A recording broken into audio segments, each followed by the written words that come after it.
pense qu'on en a vu.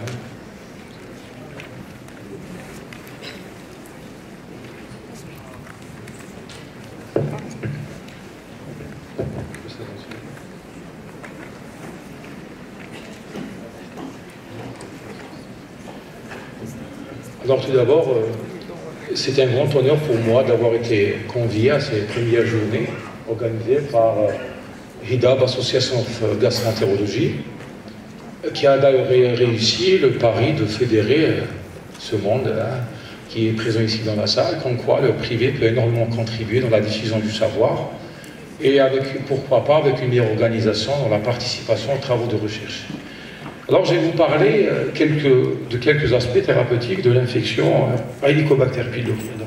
Quand on parle dans cette présentation, les objectifs que je me suis fixés, c'est de vous parler des acquis obtenus à travers la prise en charge de cette infection.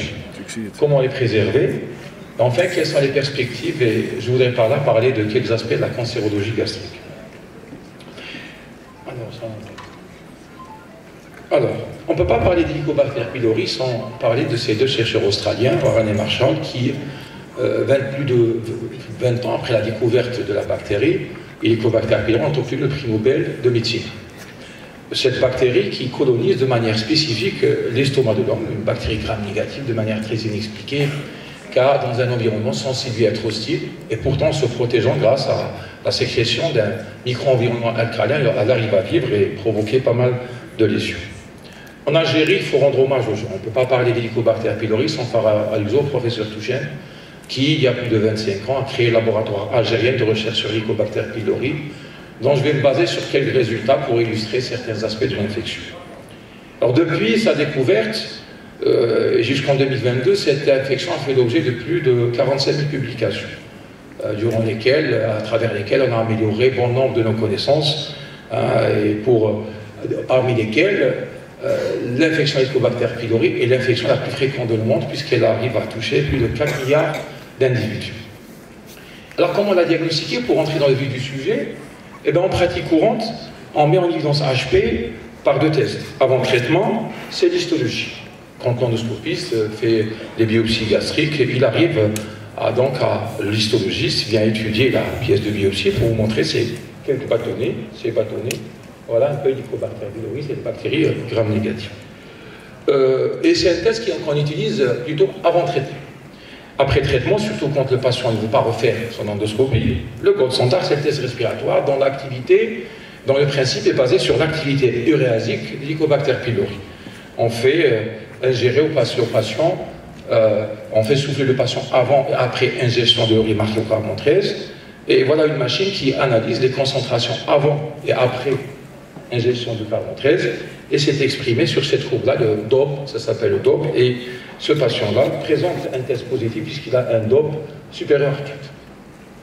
On a vu comment. Alors il faut toujours prendre la précaution de ne pas donner d'IPP dans les 2 semaines qui précèdent la réalisation de tous les tests, et de ne pas donner d'antibiotiques dans les 4 semaines qui précèdent la réalisation de ces tests, puisque ça réduit la sensibilité des tests et ça peut vous donner des faux négatifs.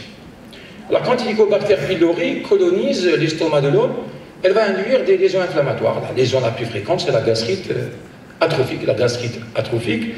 Et voilà comment ça va s'exprimer sur le plan épidémiologique. Eh bien, pour des raisons très inexpliquées, 80% des patients vont rester asymptomatiques. 10% d'entre eux vont développer un ulcère, et puis beaucoup plus rarement, moins de 0,5% des cas, un lymphome et un adénocarcinome gastrique. On ne sait pas pourquoi, c'est toute la problématique de la multifactorialité de la carcinogénèse. Alors quand on fait une immersion dans le monde de la pratique courante, voilà un peu ce que montrent les études réalisées en Algérie et dans le monde. Vous voyez qu'au final, la situation la plus fréquente, c'est des patients présentant une symptomatologie digestive haute, c'est une endoscopie sans anomalie significative. Plus rarement, on peut trouver dans 25% des cas, après dans ces interprètes des patients, on trouvera des lésions significatives, et beaucoup plus rarement, un cancer gastrique. Si bien que la situation la plus fréquente, et c'est un sujet qui va être développé un peu plus tard, auquel vous allez être confronté, c'est une dyspepsie. C'est quoi? C'est un patient, grosso modo, qui se plaint tout le temps, qui a une symptomatologie digestive haute, qui a peur du cancer, et qui a une altération importante de la qualité de vie. Si bien qu'il va passer son temps à rechercher le traitement et le médecin miracle, Et il arrivera chez vous, que vous soyez endoscopiste, que vous soyez demandeur d'endoscopie, et bien il finira par faire son endoscopie. Voilà un peu ce que ça va montrer, très peu d'lésions significatives. C'est ce compte rendu dans lequel on va vous mentionner aspect d'entrite congestive œdémateuse par exemple. Pas d'ulcère, pas de lésions suspectes. Et quand vous faites des biopsies, l'histologiste va les analyser pour rechercher les lésions inflammatoires, les lésions d'atrophie et bien sûr Helicobacter pylori. La situation la plus fréquente, c'est celle-là, c'est Helicobacter pylori sur la classification de Sidney avec une gastrite d'atrophie légère à modérée, c'est plus de 90% des patients. Alors, ce qui est important, c'est qu'au final, vous n'avez pas grand-chose à vous mettre sous la dent. C'est quelqu'un qui n'a pas des lésions significatives, qui a de l'HP, et vous êtes censé lui donner des réponses à l'évolution de la situation après traitement de l'infection Helicobacter pylori. Le problème, c'est que quand vous éradiquez, ou vous n'éradiquez pas l'Helicobacter pylori, vous pouvez être confronté à l'amélioration ou la non-amélioration des symptômes. Et la situation la plus difficile à gérer, c'est quand vous avez éradiqué HP et que le patient continue à se plaindre. Ça a une explication puisque c'est une affection d'origine multifactorielle, où le stress a un grand rôle à jouer et c'est le principe de l'hypersensibilité viscérale. Alors, vous devez faire usage de tous ces arguments-là pour expliquer. Un bon médecin, c'est quelqu'un, enfin, le médecin miracle dans l'esprit du malade, c'est quelqu'un qui va essayer de lui convaincre qu'il n'a rien de grave. C'est déjà 50% de la bataille. Alors, Kyoto, dans le consensus de Kyoto, on a essayé de trouver un compromis à cette situation. Et puis voilà, quand le patient est dyspeptique, eh ben quand on trouve Helicobacter pylori, on l'éradique. Si on l'améliore, on va rattacher la dyspepsie à Helicobacter pylori. Et il faut que cette amélioration soit durable, puisqu'on est dans une situation d'une affection chronique, récidivante et récurrente. Quand on n'arrive pas à éradiquer Helicobacter pylori, on va parler de dyspepsie fonctionnelle, et bonne chance pour tout le monde. Alors, pour ce qui est de l'ulcère, eh ben, dans notre étude que nous avons réalisée au sein du LAR, l'ulcère était associé à une infection Helicobacter pylori dans 100% des cas. L'aspect le plus important, un des aspects importants, c'est que quand on éradique, vous voyez là l'histogramme en rouge des patients dont l'ulcère a cicatrisé. Quand on éradique Helicobacter pylori, eh ben, on fait cicatriser l'ulcère chez pratiquement 3 patients sur 4. Ce qui est important, c'est que ce résultat va durer dans le temps. Cette étude réalisée par Young et collaborateurs démontre clairement que quand on fait cicatriser l'ulcère, le taux de récidive est faible, il se situe autour de 14%, pratiquement, un taux très faible, et surtout se maintient dans le temps. Clairement, on change l'histoire naturelle de la maladie ulcéreuse gastro-duodénale.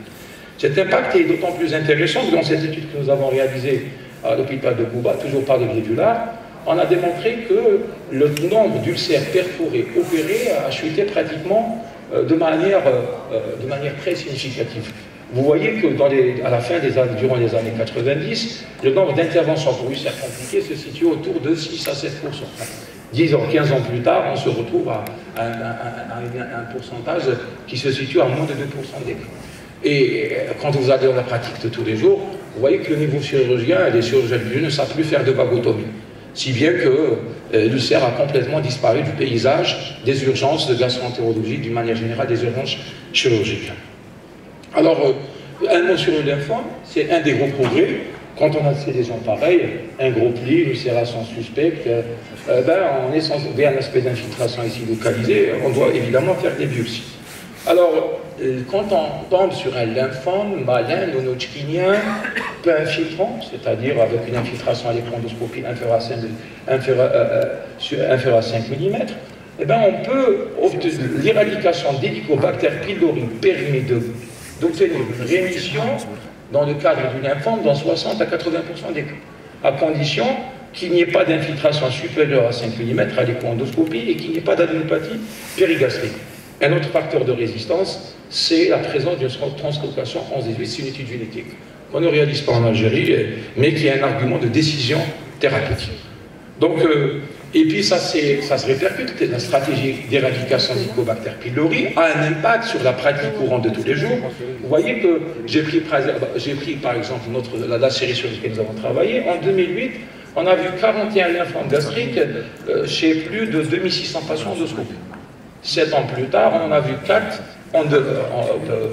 7 ans plus tard, et durant une période de 2 ans, on a vu 4 chez plus de 10 000 patients endoscopiques.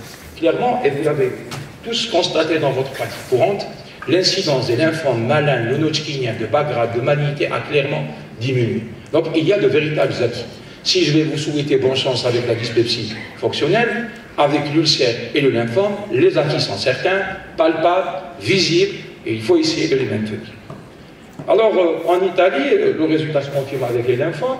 Vous voyez qu'à la fin des années 90, l'incidence était de 1,4 pour 100 000 habitants. Eh bien, 7 ans plus tard, elle tombe à 0,1 pour 100 000 habitants. C'est une estimation estimée à une diminution annuelle estimée à près de 17%.